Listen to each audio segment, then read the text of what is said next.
అంటే previous film నేను రాయలేదండి, hit 2 అది శైలేష్ రాశారు.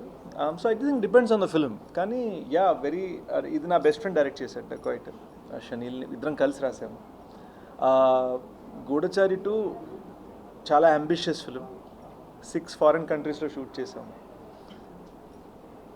3 చేసి ఇంకో 3 చేయాలి. సో ఆ పనిలో ఉంది. అండ్ అంటే మరీ ఈడేంటి ఇంత పవర్గా అనేస్తున్నాడు అనుకోవద్దు, బట్ ఎక్కడో గూఢచారి 1 తోటి తెలుగు సినిమాలోకి మళ్ళీ స్పై జానర్ అని మళ్ళీ తీసుకొచ్చామని ఒక ఫీలింగ్, ఒక చిన్న ప్రౌడ్ ఉంది.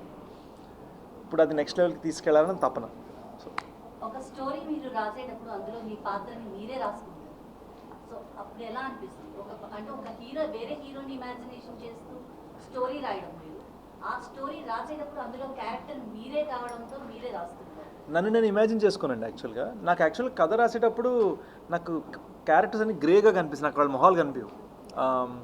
కానీ ఒక్కటి ఏంటంటే కథ అసలు ఎంచుకోవడమే ఒక ఫస్ట్ కాన్సెప్ట్ ఒకటి వస్తుంది కదా, కాన్సెప్ట్కి నేను సూట్ అవుతానా లేదా అని 1కి 10 సార్లు ఆలోచించుకుంటాను. సూట్ అయితేనే డెవలప్ చేస్తాను. నేను సూట్ అవ్వనంటే ఓకే మనకి వయసు అయిపోయిన తర్వాత డైరెక్షన్ చేసుకోవచ్చు అని 5 పేజీలు రాసి పెట్టేసి నేను. సో మల్టీ స్టార్ హీరోస్తో నటించే అవకాశం వస్తే నటిస్తారా?